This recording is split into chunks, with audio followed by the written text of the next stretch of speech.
Getting an education in South Africa is hard already. Getting quality education is just as hard. Can at least not getting to school be as harder? So if you're a stakeholder, a role player, do something about it. Help the children get to school safely. They need to be alive so that the generation that is coming forth is safe and leading epochs that are coming after them safely as well. So let's look after the future of our country. If you know you can do it, do so. Do you wish to be part of the madness in this building? Well, you are afforded the chance to co-present with the likes of Lamali Moon, myself, Sinalo Jonas, Awango Dulaza, Wongumuntu Siya, no Kim Bonge. All you have to do is send a short clip of yourself doing your thing in front of the screen.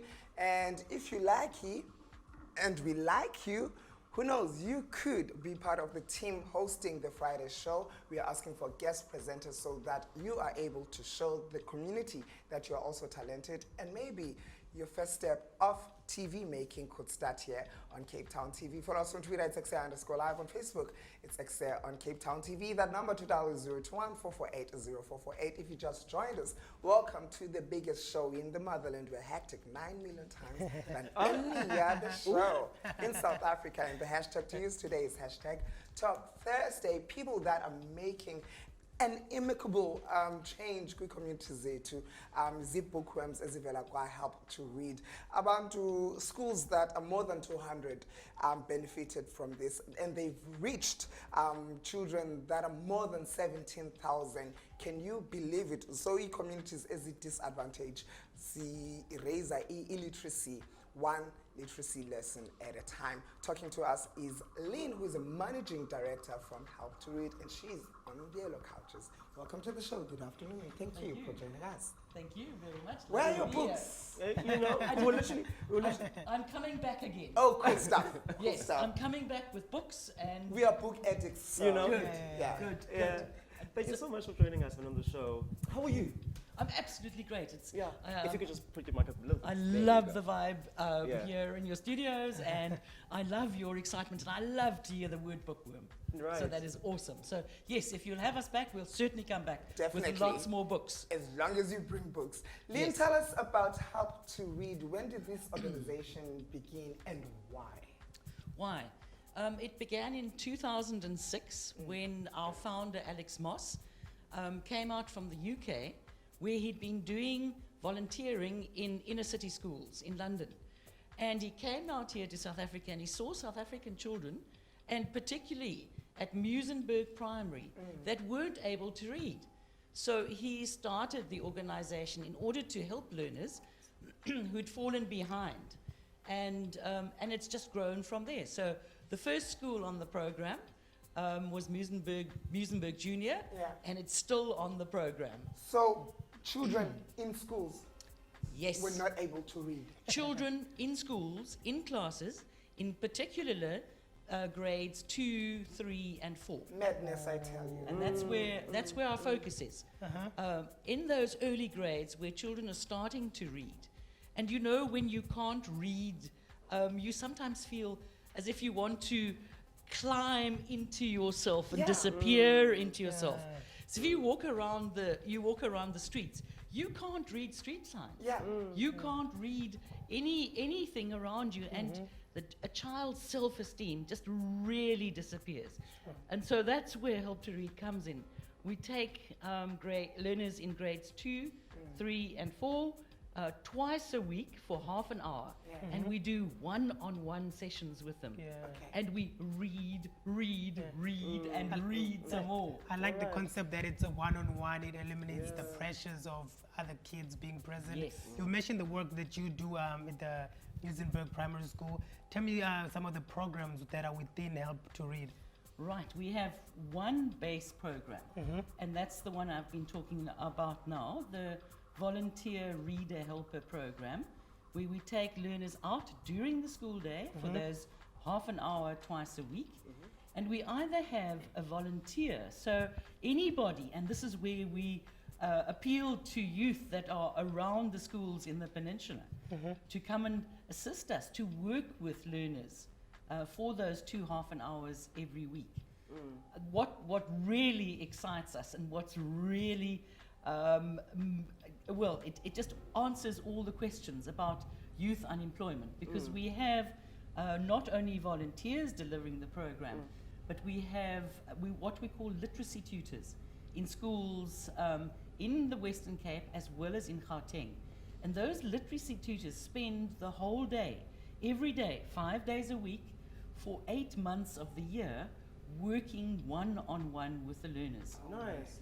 And so it offers young people who have matric an opportunity to discover the world of work, to see what it's like to be part of an organization, to see if they have a passion for being in schools, if they have a passion for teaching. Yeah, actually, talking about teaching, because I know you also did psychology and education, am I correct? Now, how did this all link, and especially for you, you know, with your background, the advantage, and how did this all happen? And why specifically literacy with regards to help to read? Well, once again, I was in a very, very privileged position. Yes, So I grew up reading before I could get to school. But when I walk into a classroom and see learners who can maybe bark at words but don't understand the words, and then when you ask them a question, they look at you and think, I don't know what to say. I don't know what to say. I don't know what to say.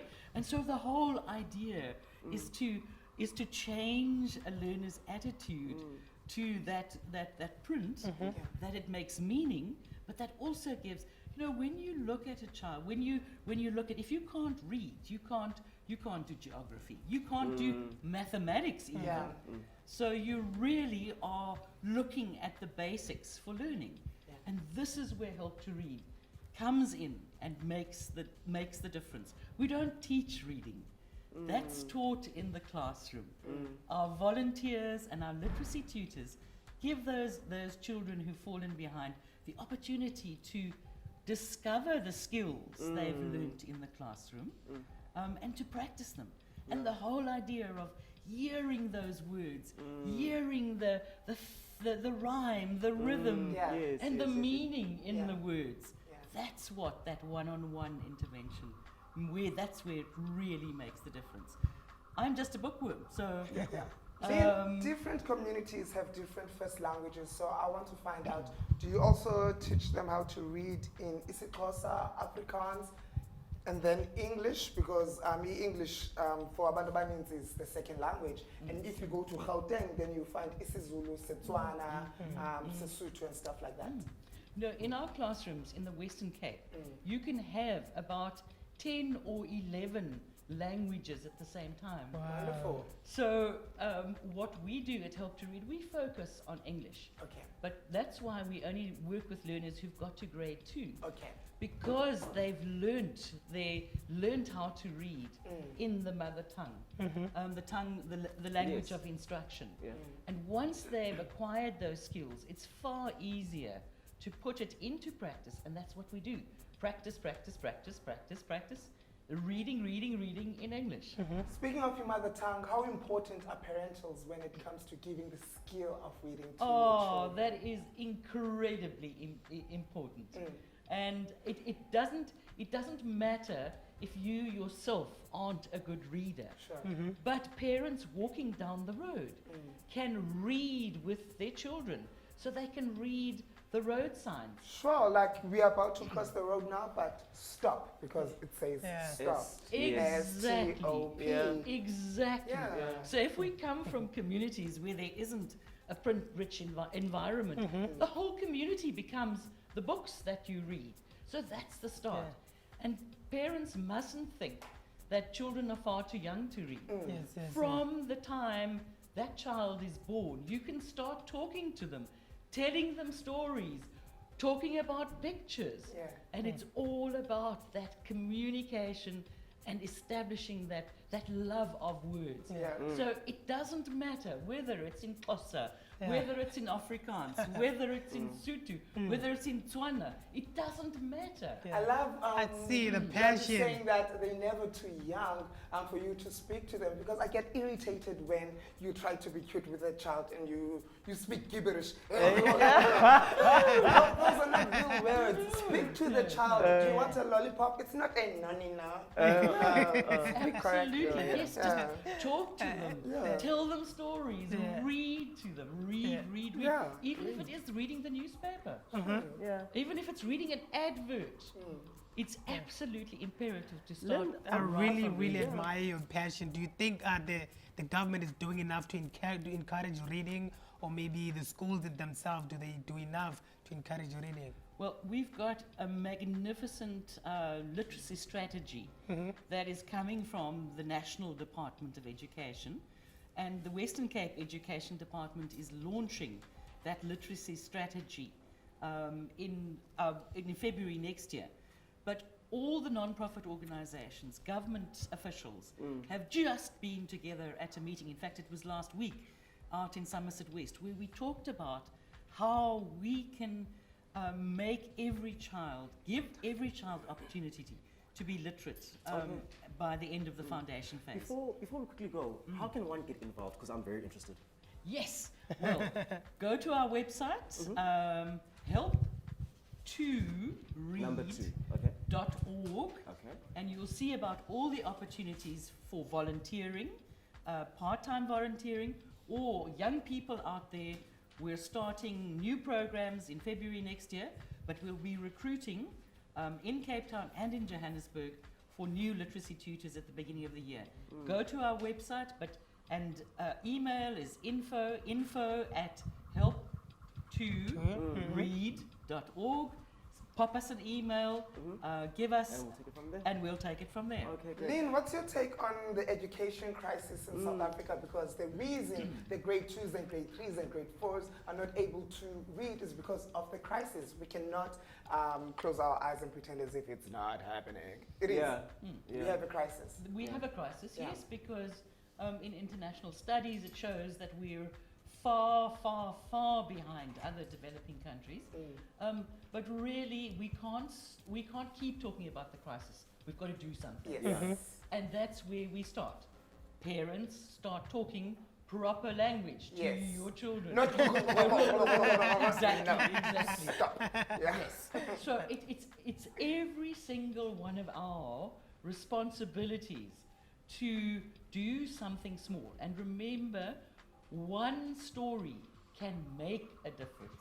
Sure. So yes, there is a crisis, but let's rather talk about how we as individuals can make a difference and start addressing the literacy issues in the country. Thank you so much for coming through, Lynn. The work that you're doing for the communities is very remarkable, and I commend it. Keep on keeping on. And bring Yeah. more books so I that we will. can share Please, our wisdom with the please. rest of the Absolutely, community. we'll certainly do. Oh, read my lips. We are the biggest show in the motherland. And read my lips. Don't go anywhere. It's about to dance right now. Go grab a book, and when you come back, there's more of Ekse. Keep it locked right here on the biggest, the baddest, and the most hip and happening.